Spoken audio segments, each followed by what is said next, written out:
Lõunatund Nõmme raadios.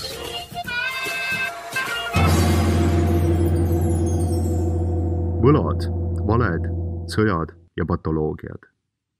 Võltsmaailmal ehitatud türanniast ja vabanemise teest. Esimene osa. Josh Steelman arutleb, kuidas väljamõeldud rahale püstitatud finantssüsteem kujutab endast üha enam tehislike kontrollstruktuuride najal ehitatud ühiskonna põhistruktuuri, kus kõik ehe ja tõene asendatakse tehislike süsteemidega, mis ei vabasta, vaid orjastavad inimest. Steelman on veendunud, et tehislike kontrollvõrgustike türanniast vabanemine ei ole mitte üksnes soovitav, vaid ka võimalik ning pakub omapoolseid näpunäiteid eheduse ja autonoomia taastamiseks. Josh Steelman. Me elame tänapäeval maailmas, kus inimeste põhivajadusi, raha, toitu, tervist, haridust ja isegi teabe kättesaadavust kontrollivad ja manipuleerivad suuresti tehislikud süsteemid. See võltsingute võrgustik sai alguse keskpankurite poolt kontrollitava fiat valuuta ehk siis ilma tagatiseta raha loomisest ehk keskpankade loodud raha väärtuse deklareerimisest, selle kasutamise kohustuslikuks tegemisest ja sellest sõltuvuse tagamisest, tekitades kunstliku puuduse seal, kus seda loomulikul kujul ei esine. Võime tänaseks tehislikkuse võrgustikku märgata kõikjal meid ümbritsevas maailmas. Raha, mis on loodud nii-öelda tühjalt kohalt, kuid mida on sellegipoolest alati liiga vähe, külluslik toit, mille kättesaadavust on tehislikult piiratud, looduslikud ravivõimalused, mis on tituleeritud üleolevalt alternatiivseteks ning tarkus, mis on asendatud tiitlitega. Rahamaatriks. Esmalt aga süsteemi olemusest. Ameerika Ühendriikide Föderaalreserv võlub raha välja võlgade monetiseerimise kaudu ning iga juurde trükitud dollar röövib väärtust igalt juba olemasolevalt dollarilt. Inflatsiooni kaudu röövitakse hääletult peaaegu kõik teie säästud, võõrandades teie tootlikku energiat oma võimu teostamise vahendina. 1913. aastal võis kuu aega korralikult tööd teinuna osta saadud palga eest väga peene ülikonna.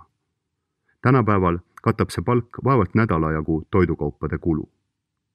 Töö ei ole muutunud, küll aga on muutunud raha olemus. Fiat valuuta ise on omamoodi peale sunnitud sõltuvus ning alates kullastandardist loobumisest 1971. aastal ei ole rahaga manipuleerijad tunnistanud enam mingisuguseid piire oma võimu ulatusele. Kuid küsimus ei seisne üksnes valuutas, vaid ultimatiivselt energia kogumises.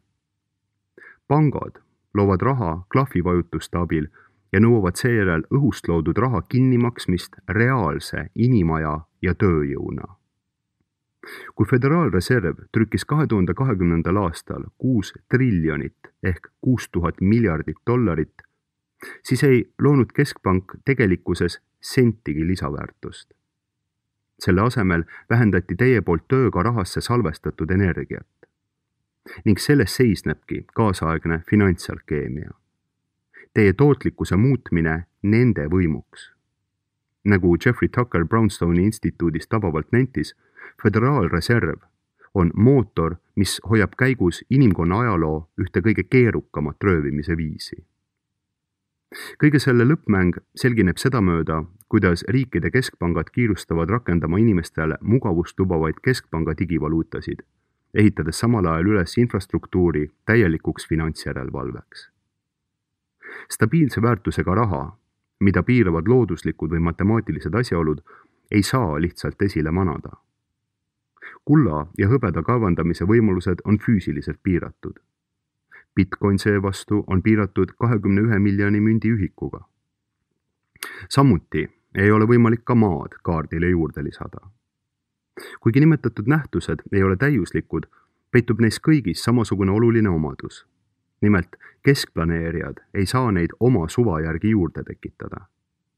Need piirangud tähendavad, et tõeline väärtus on teenitud, mitte fabritseeritud, mistõttu neid varavorme rünnataksegi. Need on varad, mille väärtust ei saa inflatsiooniga haihtuma panna. Samamoodi, nagu finantssüsteem vormib meie majanduslikku reaalsust kunstliku nappuse kaudu, kujundab ka infomaastik meie maailmas toimuva taju väheste isikute kätte koondatud kontrolli läbi. Uudiste tootmine. Oluline on mõista, et tänaseks kontrollivad vaid 6 meediakorporatsiooni 90% USA meediaväljaannetest. Seda võrreldes 50 ettevõttega 1983. aastal. Selle konsolideerumise tähtsust suurendab aga veelgi asjaolu, et probleem ei peitu mitte lihtsalt võltsuudistes, vaid tervikliku võltsreaalsuse genereerimises ja sotsiaalse killustatuse konstrueerimises. Fiat valuuta on loonud ka Fiat ehk väljamõeldud uudiste süsteemi, kus kehtivad samad põhimõtted. Kuuluta midagi, korda seda, pane see maksma ja see jõuab masside teadvusesse. Meedia valikuvõimaluste illusioon varjab selle omanike ringi ekstreemset koondumist. Varahalduskigandid BlackRock ja Vanguard on kõigi suuremate meediaettevõtete tippaktsionäärid. Neile kuuluvad aktsiate kaudu ka suured pangad, kaitsetööstuse ettevõtted, ravimifirmad ja samad korporatsioonid, mis neile kuuluvates meediaväljaannetes rohkelt positiivset kajastust leiavad.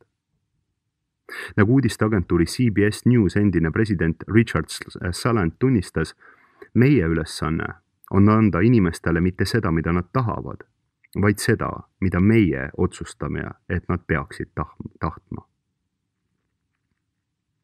Jagades ühiskonna lõpututeks vastanduvateks leerideks, vasakpoolsed versus parempoolsed, mustad versus valged, vaktsineeritud versus mittevaktsineeritud, tagavad võimutüüri juures olijad, et inimesed jätkavad lõputult üksteise vastu võitlemist, selle asemel, et tõsta pilk ja märgata, kes tõmbab telgitagustes nööre.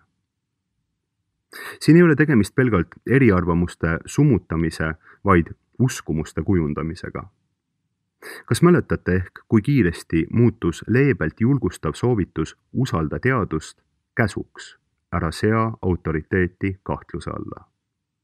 Kas mäletate, kuidas 2 nädalast viiruse leviku tasandamiseks sai 2 aasta pikkune eesmärkide nihutamine?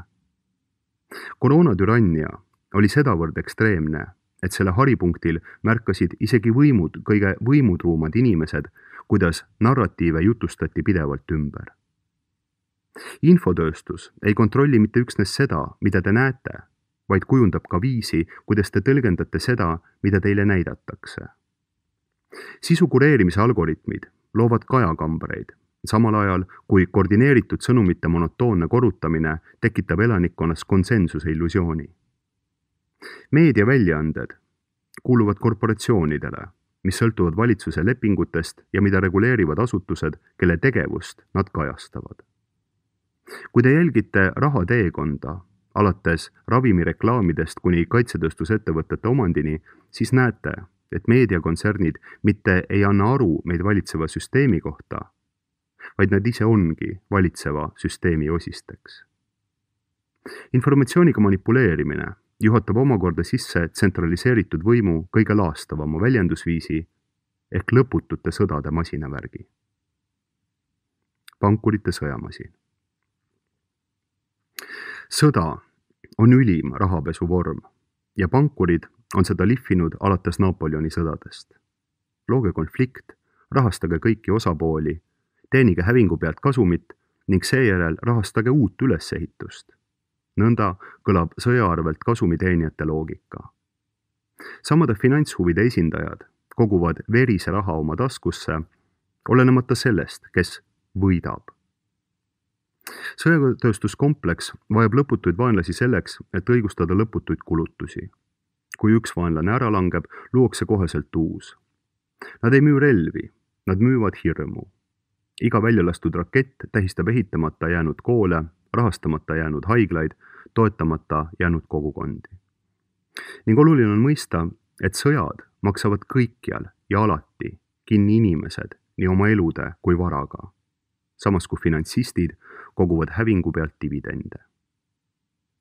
Nad nimetavad seda välispoliitikaks, kuid tegelikult on see rahvastiku kontrolli ja ressursside vargus. Riikideülesed globalistlikud võrgustikud hävitavad iseseisvad riigid, kes julgevad luua oma rahasüsteeme või kaubelda väljaspool nende kontrolli, nimetades oma hävitustööd demokraatia levitamiseks. Noored inimesed surevad võõrastel maadel, samal ajal kui ülikonnastatud raisakotkad joonistavad uusi maakaarte ümber naftaväljade ja kaubateede. Vaadake vaid Ukrainat, kus USA finantshiid BlackRock on juba asunud planeerima ülesehitust, ostes kokku Ukraina maad ja ressursse, samal ajal kui ukrainlased surevad sadade tuhandete kaupa. Ning samal ajal, kui füüsiline sõda hävitab kehasid, peab volituste süsteem vaiksemat lahingut mõistuse nimel, määrates kindlaks, kelle jutule võib omistada autoriteeti ja milliseid tõdesid peetakse vastuvõetavaks. Lugu jätkub. Adrian Bachmanni kommentaar. Sõjad maksavad kõikjal ja alati kinni inimesed oma elude ja varaga, samas kui finantsistid koguvad hävingu pealt dividende. Antud hinnangus väljendub tõsiasi, milles peegeldub inimkonna ajaloo kurbloolisuse moraalselt üks kõige raskemini talutavamaid tahke.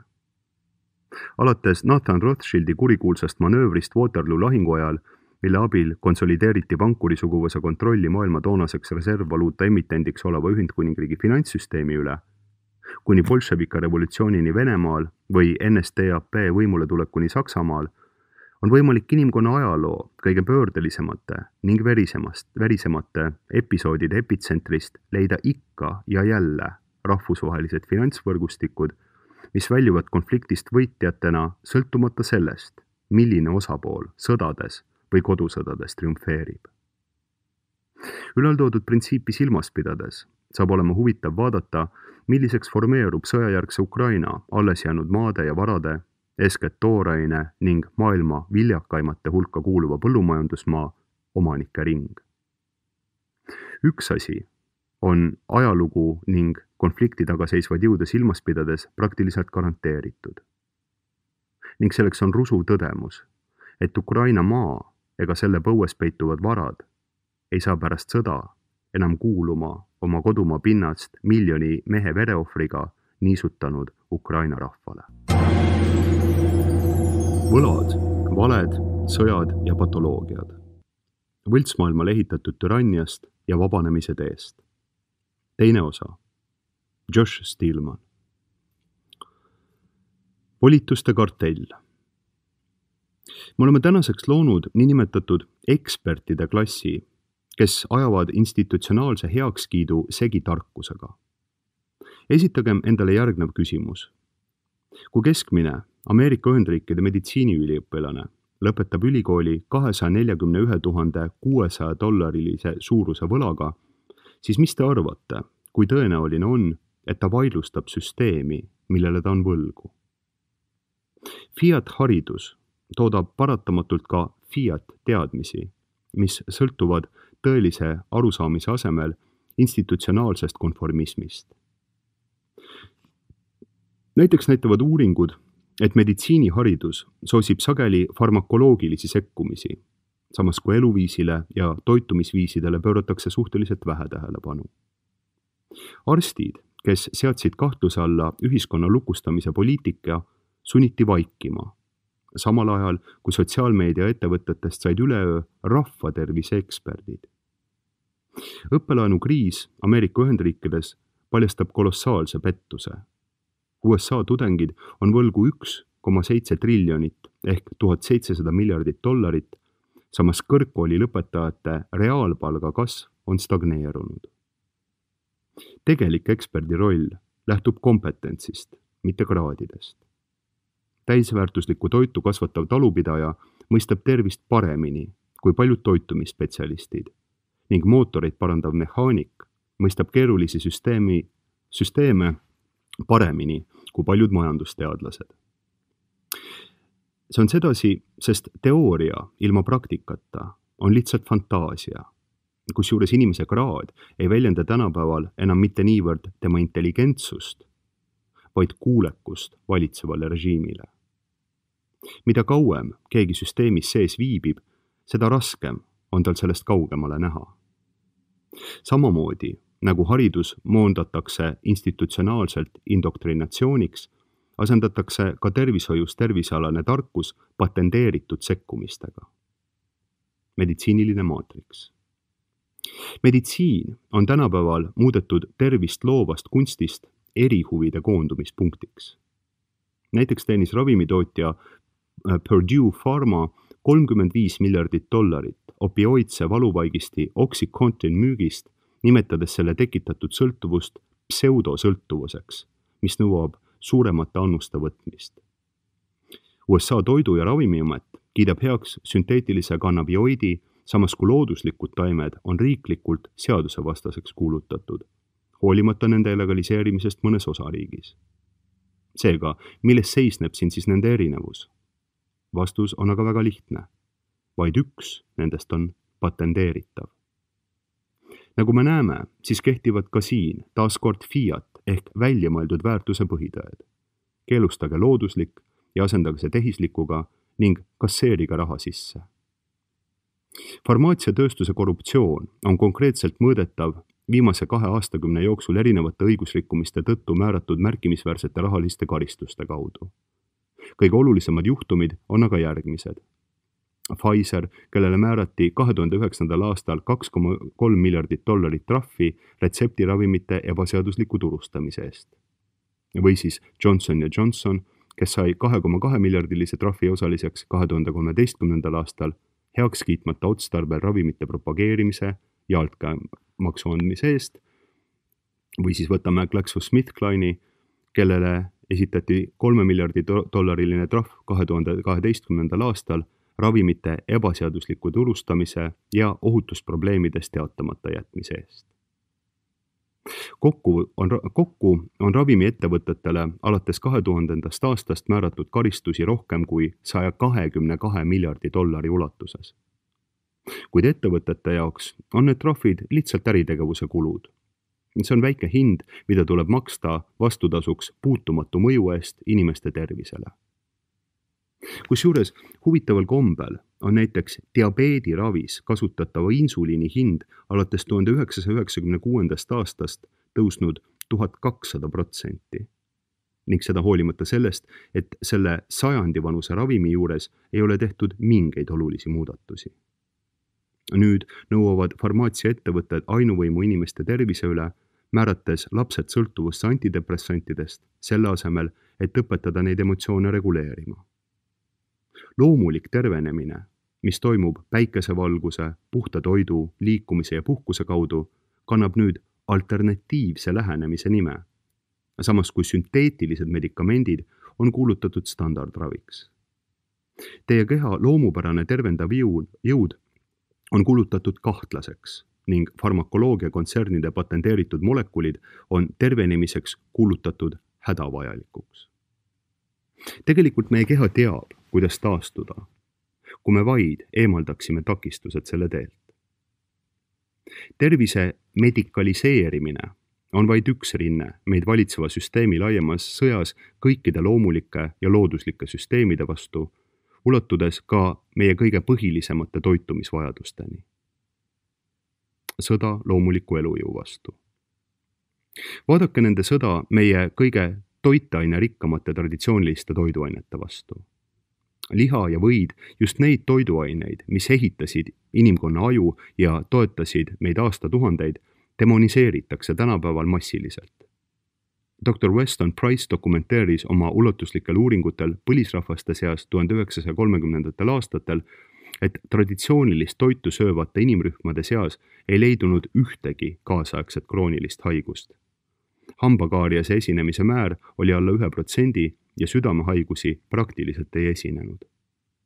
Ometi propageeritakse meile töödeldud sojast valmistatud kotlette ja laboris kasvatatud valku ning rünnatakse mulda taastavat karjakasvatust, mis võiks meie planeeti tervendada. Toorpiim, looduse täiuslik toit, muutub peavoolu narratiivi järgi ohtlikuks hetkel, mil see lehmast väljub, kuid hoolimata regulatiivsest vastuseisust on nõudlus selle järele kasvanud. Paraku seisavad väiketalunikud ja ühisostuklubid värske piima müümisel silmitsi kontrolli ja isegi relvastatud rünnakutega.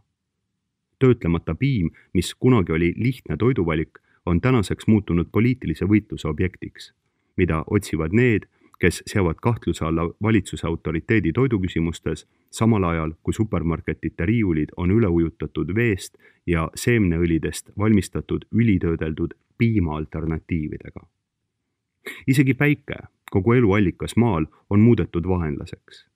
Selle asemel, et õpetada inimestele korrektset päikese käes viibimist optimaalse D-vitamiini saamiseks, propageeritakse keemilisi päikesekaitsevahendeid, mis rikuvad inimese hormonaalset tasakaalu ja mürgitavad pealekauba oma jääkidega korallrahusid.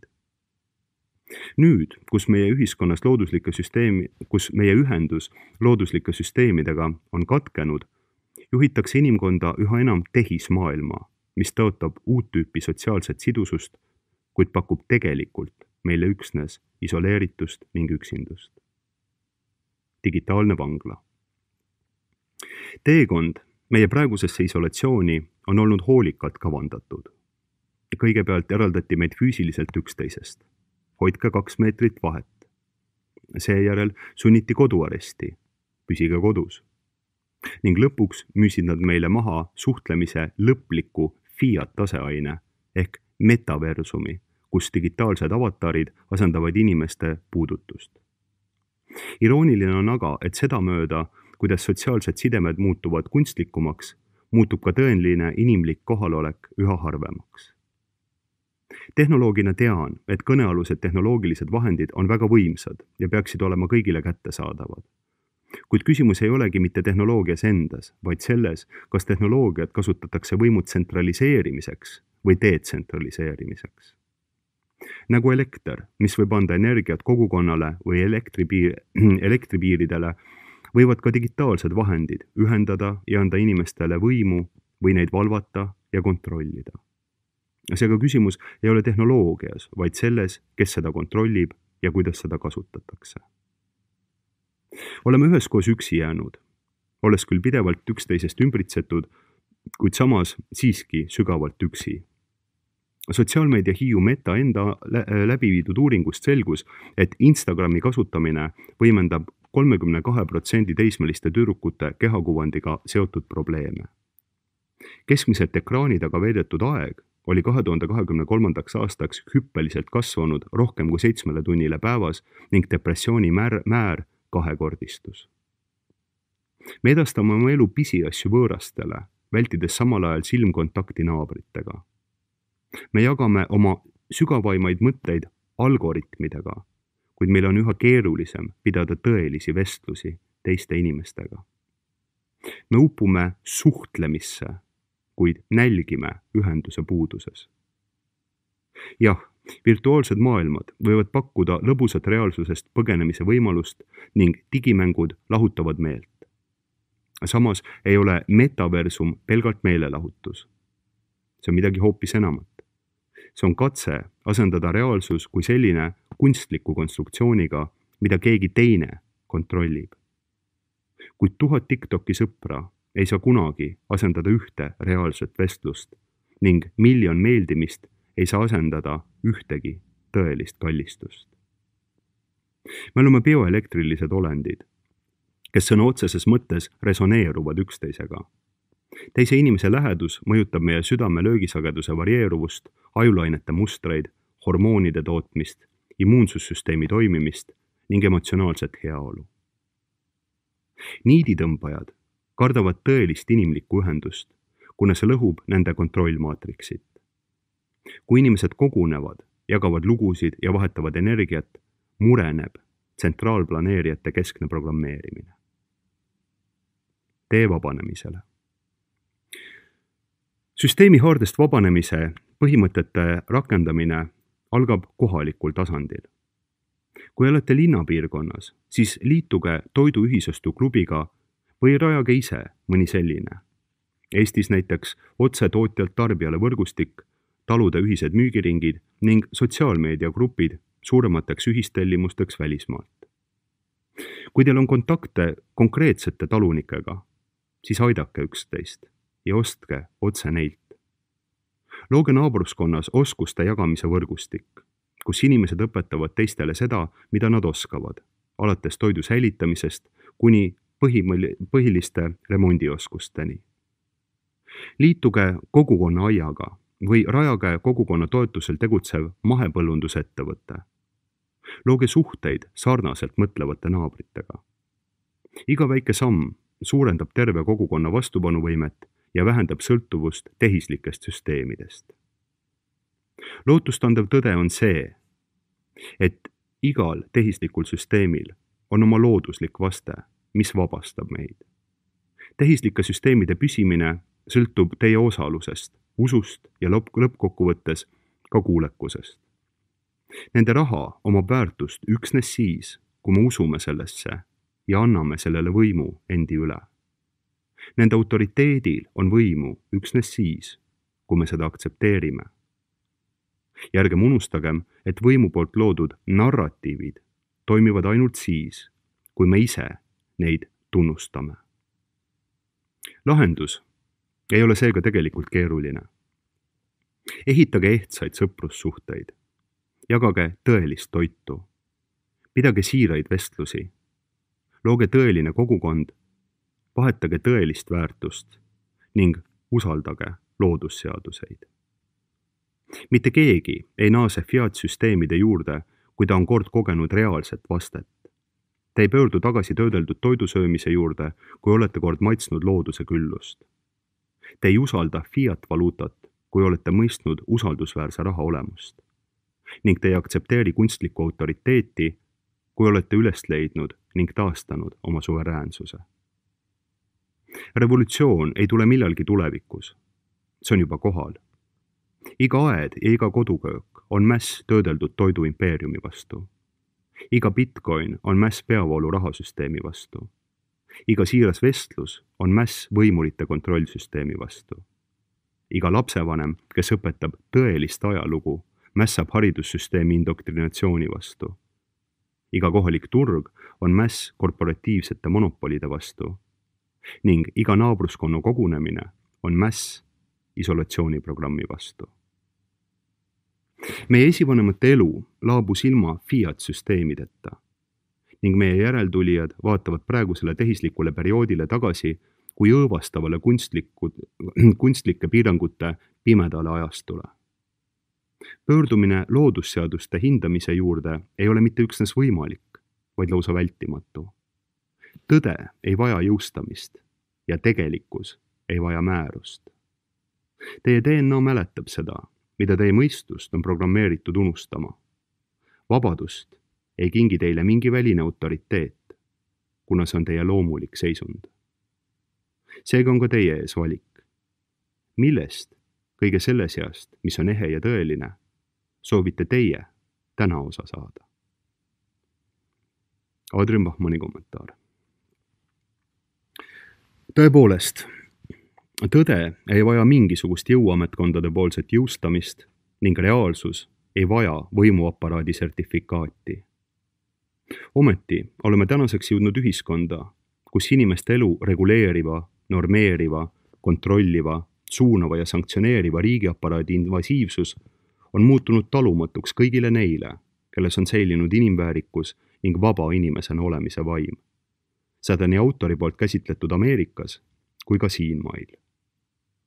Nendele, kellel on piisavalt elukogemust, et mäletada kõigest mõnekümne aasta eest eksisteerinud vabadust, olla, mõelda, teha, arvata, väljendada, on ilmselt käsitamatu, kuidas on võimalik, et väike riik, mis loodi nii isikliku vabaduse kaitsja kui kollektiivse püsimajäämise garandina, on transformeerunud isiklikku vabadust hävitavaks, eraomandit riisuvaks ning kollektiivse allesjäämise eesmärgi kollektiivse suitsiidiga asendanud monstrumiks, mille eesmärgiks näib olevat siinse põlisrahva lükkamine sõjakeerisesse. Mis puudutab aga küsimust sellest, kas tõde on edastatud pigem võimutruus massimeedias või võimukriitilises vabameedias, siis tasub esitada endale mõned lihtsad ja asjakohased küsimused. Esiteks, kas keegi teist teab ühtegi inimest, kes on peavoolumeedia maailmakäsitluse vahetanud mingi hetk alternatiivmeedias esitatud arusaamade vastu? Kuigi ehk mitte nii palju, kui me seda sooviksime, leidub seesuguseid omajagu. Seejärel küsigem endilt aga seda, kas keegi teab ühtegi alternatiivmeedia kaudu ennast maailmaga kursis hoidjat, kes on otsustanud vahetada alternatiivmeedia peavoolumeedia vastu. Vähemalt siin kirjutaja ei ole sellistest isikutest teadlik ning sellesuunalise liikumise võimatus kannab endas kõige veenvamat vihjet, kummas infodomeenis on rohkem tõde ja siirust. Ületöötanud inimesed kaotavad nii elu kui töö mõtte, kuidas töötada ja elada hästi. Me tunneme ennast üha enam tühjaks pigistatuna, kuna elame ajastul, kus enamike inimeste elu ainsaks mõtteks on saanud töörügamine, lootuses, et edu paratamatuks eeltingimuseks on vabaduse, vaba aja ning une ohvriks toomine karjäärialase edenemise nimel. Paraku tähendab halastamatu töökoormus elu, mis koosneb suuresti kroonilisest stressist ning vaimsest ja füüsilisest kurnatusest. Kuidas saame taastada elamisväärse elu ning miks on kvaliteetne puhkeaeg kvaliteetse töö jaoks möödapääsmatult vajalik? Järgnevas loos käsitleme tervislikumat ja jätkusuutlikumat lähenemisviisi elule, mis ei nõua puhkuse ja vaba aja ohverdamist, sest nagu peagi selgub, on puhkus mitte produktiivse töö vastandiks, vaid lahutamatuks eeltingimuseks. Kui me õpime taaskord õigesti puhkama, avaneb meile võimalus töötada igapäevaselt vähem tunde ja olla vaatamata sellele produktiivsem kui oravarattasse lukustunud kaasteelised. Oma raamatus Puhkus, miks vähem töötades saab rohkem tehtud, kirjutab Alex Soyun-Kim Pang järgnevat. Tsitaat. Paljud meist tahaks teada, kuidas paremini töötada, aga me ei pööra eriti tähelepanu sellele, kuidas paremini puhata. Kuid see on viga. Me alahindame, kui palju head võib tõsine puhkus meile kinkida. Ja me alahindame ka seda, kui palju me suudame ära teha, kui puhkusesse tõsiselt suhtume. 1899. aastal märkas Ameerika psühholoogia isaks nimetatud William James, et pikad tööpäevad olid tema kaasmaalastele juba harjumuseks kujunemas. James prognoosis, et selline eluviis mitte üksnes ei suurenda meie vaimse kokkuvarisemise sagedust ja raskust, vaid viib ka majandusliku tootlikkuse vähenemiseni. Või, nagu ta kirjutas oma essees, lõdvestumise evangeelium, tsitaat, kui pikad tööpäevad ning usinalt ja kiirustades elamine võimaldaks meil rohkem ära teha, siis oleks see mingigi kompensatsioon, mingigi vabandus nõndaviisi jätkamiseks. Kuid tõde on täpselt vastupidine. James oli teadlik millestki, mis on tänaseks suuresti unustuste hõlma vajunud. Nimelt, et töötundide arv ei ole adekvaatne tootlikkuse näitaja. Igaüks, kes on kontoris töötanud, võib kinnitada, et on võimalik töötada terve päeva, kuid saavutada sealjuures praktiliselt mitte midagi. Ning leidub tõendeid, et pärast teatud hulka töötunde inimese töö tõhusus langeb. 21. sajandi alguses viis Kanada tervishoiuteenistus läbi rohkem kui 30 000 osalejaga uuringu, milles vaadati, kuidas inimesed avalikus ja erasektoris oma tööaega veedavad.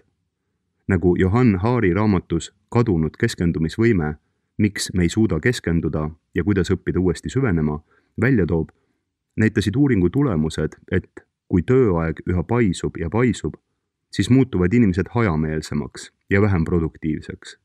Ning uuringu autorid jõudsid järeldusele, et selline töökoormus ei ole jätkusuutlik. 1950. aastate alguses küsisid psühholoogiaprofessorid Raymond van Zelst ja Willard Kerr kolleegidelt, kui palju tunde nad kontoris veedavad ning võrdlesid seejärel märgitud tundide arvu märkijate avaldatud teadusartiklite arvuga. Lineaarse korrelatsiooni asemel, kus suurem hulk kulutatud tunde oleks otseselt seotud suurema produktiivsusega, moodustasid andmed graafikul hoopis M-kujulise kõvera. Teadlased, kes töötasid 10–20 tundi nädalas, avaldasid rohkem artikleid kui need, kes töötasid vähem kui 10 tundi. Kuid pärast seda tegi joon graafikul ootamatu käänaku, sest 35 tundi nädalas töötanud teadlased avaldasid poole vähem artikleid kui need, kes töötasid 25 tundi. Ja 50 tundi töötanud teadlased avaldasid sama vähe artikleid kui need, kes töötasid vaid 5 tundi nädalas.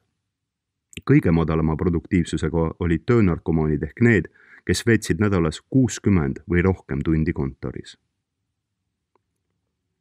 Varasemate põlvkondade jaoks ei kõlaks need tulemused kuigi üllatavalt.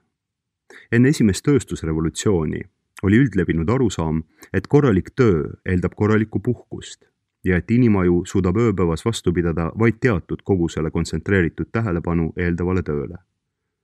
Oma raamatus Vaba aeg kui kultuuri alus selgitas 20. sajandi saksa filosoof Josef Peiper, et antiik- ja keskaja filosoofid pidasid enesest mõistetavaks, et vaba aeg ehk Peiperi sõnastuses mitteaktiivse sisemise rahu hoiak on intellektuaalse töö jaoks sama oluline kui aktiivne ja distsiplineeritud keskendumine.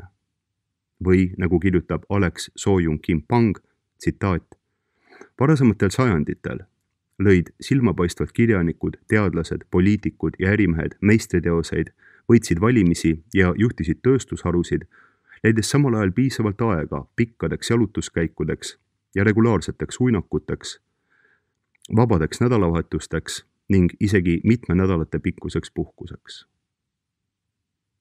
Näiteks Charles Darwin alustas oma päeva lühikese jalutuskäigu ja einega ning asus tööle kell 8 hommikul.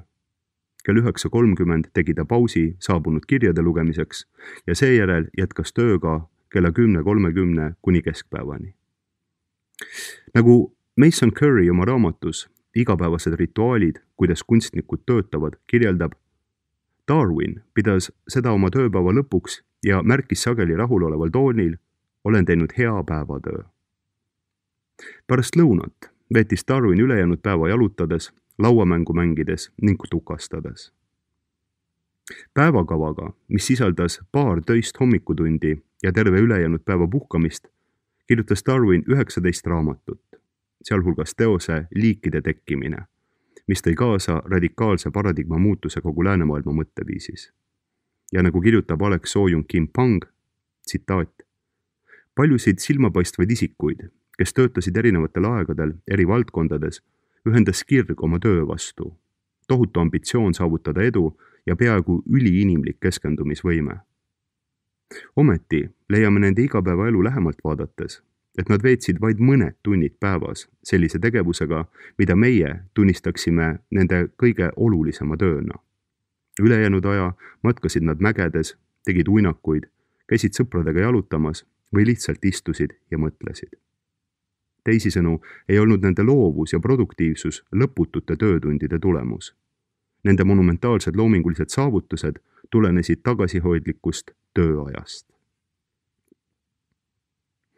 Põhjus, miks mõned inimesed vallutavad silmapaistvaid tippe, töötades vaid mõned tunnid päevas, ei pruugi seisneda selles, et nad on teistest targemad, vaid selles, et nad on õppinud rakendama puhkuse jõudu. Sageli arvatakse, et puhkamise ajal ei ole me produktiivsed, kuid see on eksitus. Puhkamine mitte üksnes ei lae nii vaimu kui keha, vaid aktiveerib ka väljaspool teadlikkust toimiva ajupiirkonna, mis on võimeline töötlema tööga seotud ideid, ülesandeid ja probleeme. Varem uskusid teadlased, et aju on täielikult aktiivne üksnes siis, kui tegeleme teadlikult mingi ülesande või mõttekäiguga. Kuid nüüdseks on neuroteadlased fMRI tehnoloogia abil avastanud teadvustamata olekus toimuva omavahel seotud ajupiirkondade võrgustiku, mis aktiveerub siis, kui me puhkame ja laseme oma mõtetel uidata. Seda nimetatakse aju jõudeoleku närvivõrgustikuks. Ja uuringud on näidanud, et see võrgustik on seotud kogemuste töötlemise, mälestuste pikaajalise mällu integreerimise ja loovate lahenduste otsimisega ülesannetele, millega me teadliku tööaja jooksul kokku puutume. Ja nagu Alex Soo-Jung-Kim-Pang selgitab, tsitaat, aju lülitab automaatselt sisse jõudeoleku närvivõrgustiku niipea, kui inimene lõpetab keskendumise välistele ülesannetele. Uuringud näitavad, et jõudeoleku närvivõrgustik on loomingulise toore energia allikaks. On selge, et aju loominguline töö ei lõppe hetkekski, et isegi puhkeolekus pingutab aju probleemide lahendamise nimel, uurib ja pakub võimalikke vastuseid, otsib uudsust. See on selline protsess, mida me ei saa tegelikult kontrollida. Kuid paremini puhkama õppides saame seda toetada, lasta ajul töötada ja märgata, kui aju on leidnud midagi, mis väärib meie tähelepanu. Asjaolu, et alateadvus jätkab tööd ka siis, kui me puhkame, on intuitiivselt taibanud mõned ajaloo loominguliselt kõige viljakamad inimesed. Näiteks kirjutas matemaatik ja mitmekülgselt aktiivne õpetlane Henri Poincaré puhkamise loovust ja tootlikkust kasvatava rolli üle mõtiskledes järgnevat tsitaat. Võib öelda, et teadlik töö on olnud viljakam, sest seda on katkestatud ja puhkus on andnud vaimule tagasi selle jõu ja värskuse. Kuid tõenäolisem on siiski, et puhkus on täidetud alateadliku tööga. Enamik meist tahaks, et meil oleks teisik, kes jätkaks meie tööd siis, kui meie lõõgastume, mängime, tukastame või tegeleme hobidega. Enamik meist ei mõista, et meie alateadvus ongi omamoodi teisik, kuid konks on selles, et ta saab tööd teha üksnes siis, kui meie teadlik mõistus laseb töö oma haardest lahti ja me võtame aega puhkamiseks. Ernest Hemingway näiteks soovitas, et me peaksime piirama aega, mis me iga päev mingi ülesande või projekti kallal töötame, sest kui te mõtlete selle peale teadlikult või muretsete selle pärast liiga kaua, siis te tapate ära selle ja teie aju väsib. Pärast seda, kui oleme tööülesannetele piisavalt aega kulutanud, soovitas Hemingway eemalduda tööst ja puhata, sest teie alateadvus jätkab pidevalt selle kallal töötamist. See aga tõstatab küsimuse, mitu tundi me peaksime siis iga päev töötama? Alex Soyun-Kim-Pang märgib ajaloo kõige produktiivsemate inimeste igapäevaste harjumiste uurimisele tuginedes, et paljud neist piirdusid 3–5 töötunniga päevas. Anthony Trollope, 19. sajandi inglise kirjanik, kes kirjutas 47 romaani, selgitas seda järgnevalt. Kõik need, kes on elanud kirjaniku elu, töötanud iga päev kirjandust luues, nõustuvad minuga, et 3 tundi päevas tagab sellise koguse teksti, mida ühelt mehelt oodata võib. William Osler, Johns Hopkinsi meditsiinikooli professor ja esimese arstide residentuuriprogrammi looja, soovitas oma üliõpilastel õppida mitte rohkem kui 4 või 5 tundi päevas. Seda ei ole palju palutud. Ning G.H. Hardy, üks ajaloo suurimaid briti matemaatikuid, kirjutas.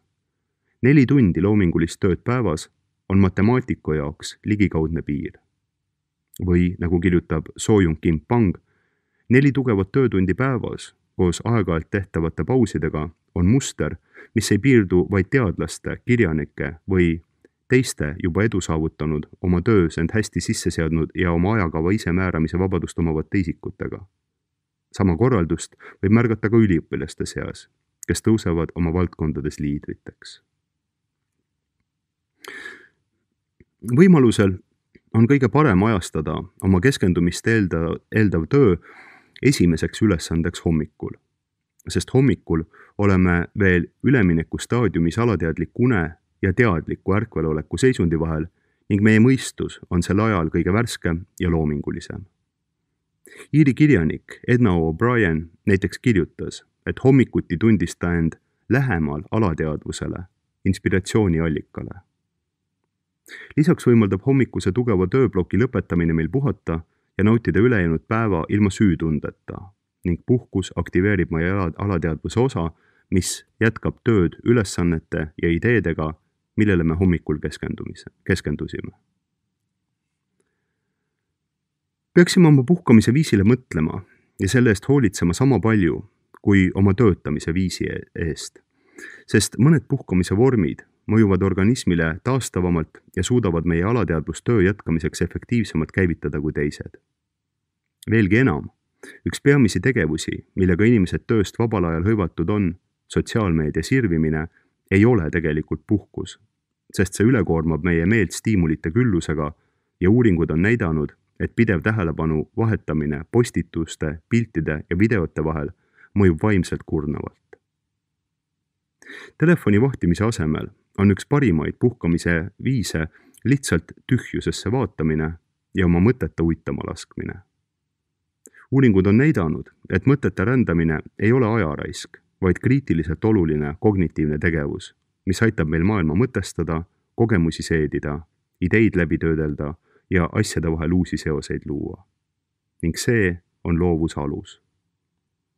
Mõtete rändamine on loovuse saladus, kirjutas psühholoog Michael Corballis või nagu Johann Hari kirjutab raamatus Kadunud keskendumisvõime. Tsitaat: mida rohkem lasete oma mõtetel uidata, seda tugevam olete isiklike eesmärkide korrastamisel, loomingulisuses ja kannatlike pikaajaliste otsuste langetamisel.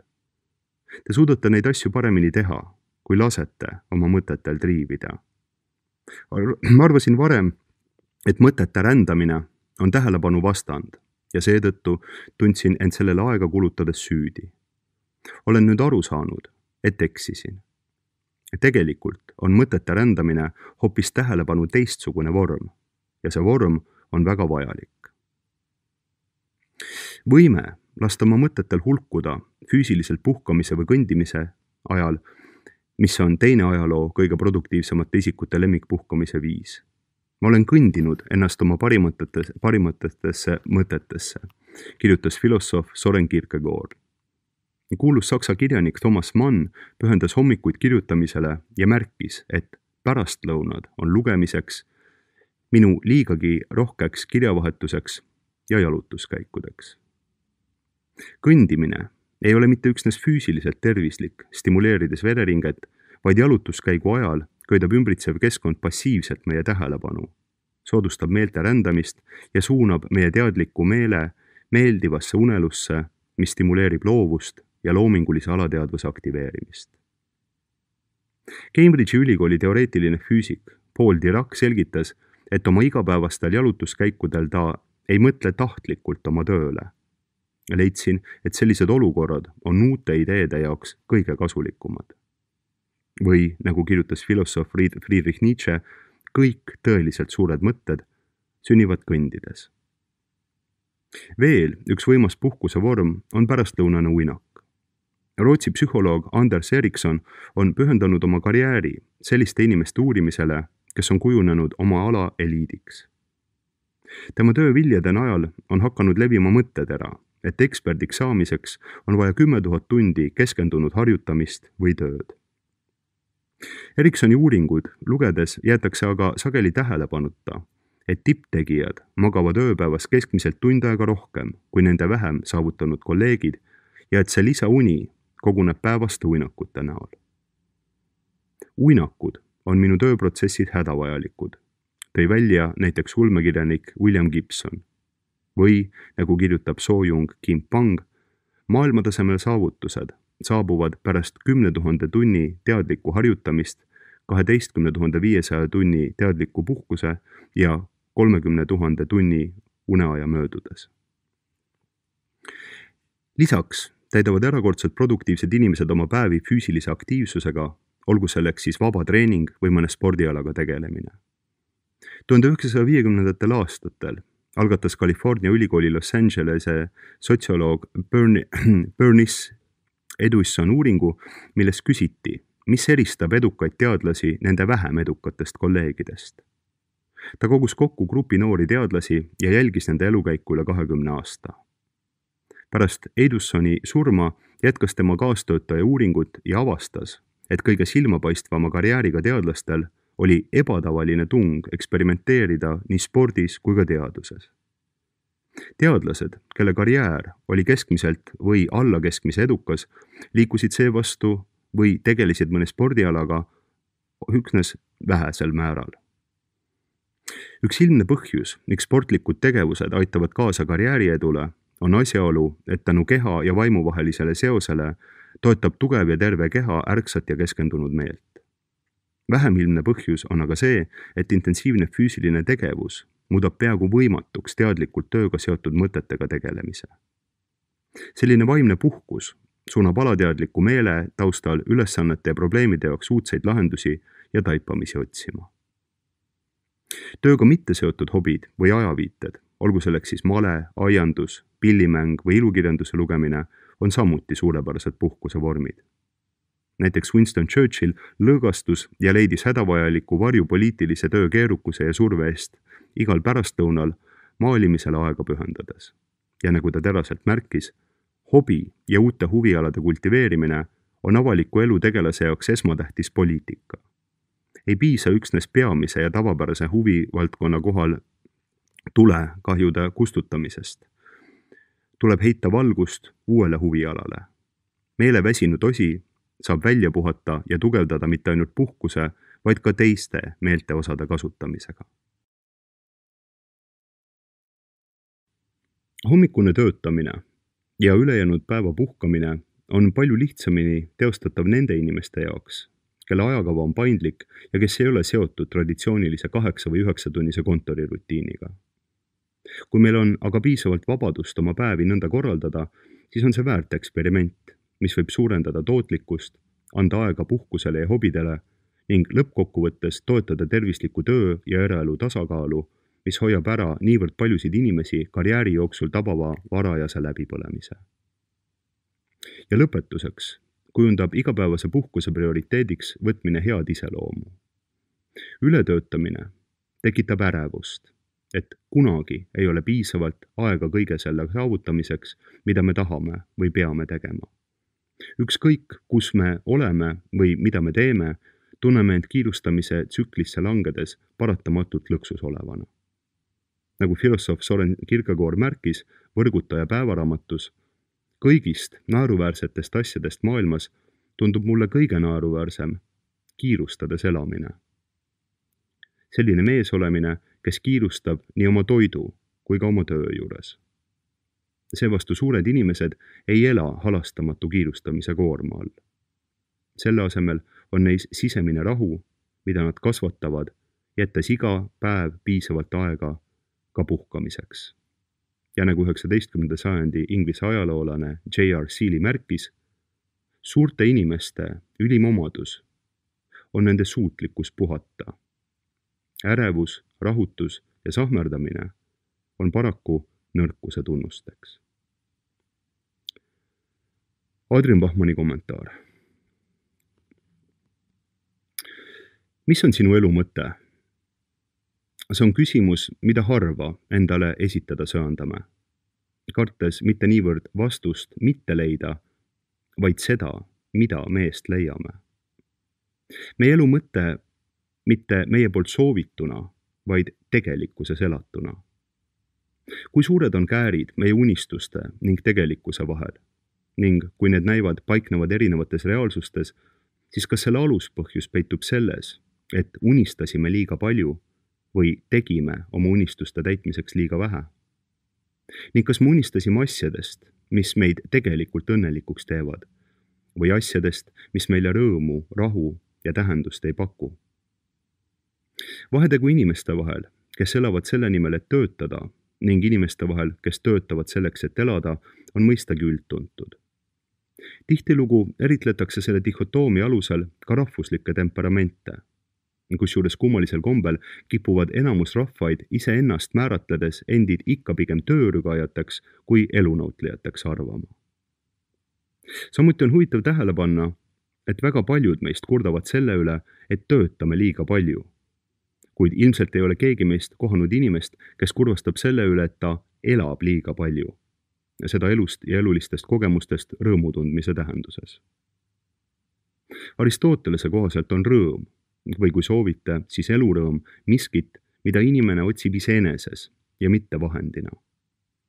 Ning kuigi küsimus, mis kasu on rahast, kui see ei tee sind õnnelikuks, kõlab kainemõistuslikult, saab vastupidist küsimuse püstitust, mis kasu on õnnest, kui see ei tee sind rikkaks, kuulda lausutuna vaid kellegi poolt, kes kannatab varanduse kuhjamise monomaania all. Lohutuseks kõigile, kes tunnevad end oravaratas vangina, tasub meeles pidada, et kuna kõik rikkused, mis on inimkonna poolt loodud, on sündinud maailma läbi töö, on moraalselt õige, väärikas ning elule rõõmu ja tähendust pakkuv töötada. Fakt, et te olete elamiseks sunnitud töötama, ei tee teist orja, vaid inimese, kes on teiste tööviljadest osasaamise õiglaselt välja teeninud omapoolse panusega. Kummatigi on see sedasi seatud, et need vähesed inimesed, kellele on antud kogeda teiste poolt loodud rikkusi omalt poolt kas üldse mitte midagi või mõõtmatult vähem vastu pakkudes, on pea eranditult kas sügavalt õnnetud, kuna nende südametunnistus painab neid, või siis kalestunud südamega, mis võimaldab neil kogeda ehk palju naudinguid, ent vähe rõõmu. Ning on vähe asju, mis närtsitavad inimhinge laastavamalt kui rõõmutud naudingud, millest meie maailm näib üha enam küllastunud olevat. Ent milline siis on optimaalne tasakaal piisava, ent mitte meilt elu tervenisti rööviva töise pingutuse vahel, mis tagab ainelised võimalused elu täisväärtuslikuks kogemiseks, ning jõudoleku vahel, mida üksnes vähestele on antud kogeda piiramatus ulatuses ning mis sellisel kujul suretaks vaimu vähemasti sama tõhusalt kui surnuks või vähemasti elutuks töötamine. Arvestades, et ööpäevas on 24 tundi ning inimene peab toimetustest unabil kosuma, tundub 8 tundi tööd ja 8 tundi elukogemist, olgu siis tegevuse või kontemplatsiooni kaudu, olevat üldsegi mitte kõige halvemaks valemiks. Mis puudutab küsimust sellest, kas meie poolt tarvitatavate ning teistele kingitavate rikkuste tasakaal on balansis, siis siinkohal tasub võtta periooditi aega, et sellegi üle mõtiskleda. Kui leiate, et olete maailmale andnud vähem kui sellelt võtnud, tasub teha korrektuurid nii õigluse kui iseenese südamerahu ning rõõmu nimel.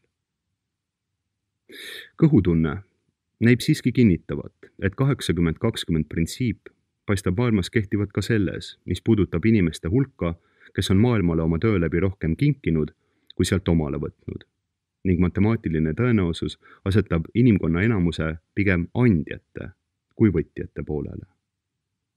Ning kuigi õigluse printsiibi seisukohalt teeb antud tõdemus tuska, siis armu printsiip võimaldab selles äratundmises leida rõõmu, mida jagada tänulikkuses ka neile, kelle tööviljadest meie elu elamisväärsem on. Makroskoop saab ilmuda üksnes oma lugejate ja kuulajate toel. Juhul kui ka sina oled huvitatud makroskoobi edasisest ilmumisest, saad teha selleks omale jõukohase annetuse käesoleva loo lõpus toodud rekvisiitidel. Tänan tähelepanu ja abi eest.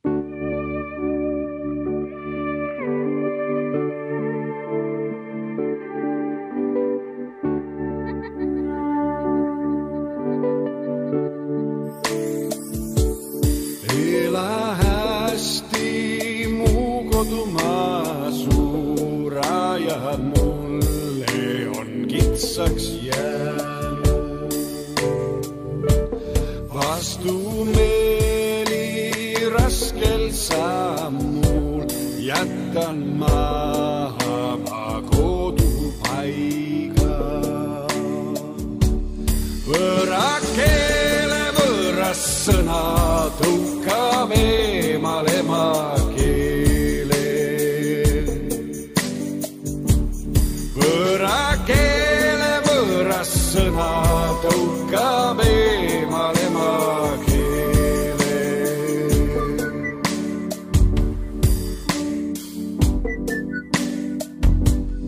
Ole meeles isa kodu põdras ilmus ja kõlus köie. Oma kõrvus ikkagi kuulda põdra kellade häälida. Palju pilte on mul silmis südamees, neist tunnusmärgi. Palju pilte on mul silmis südamees, neist tunnusmärgi.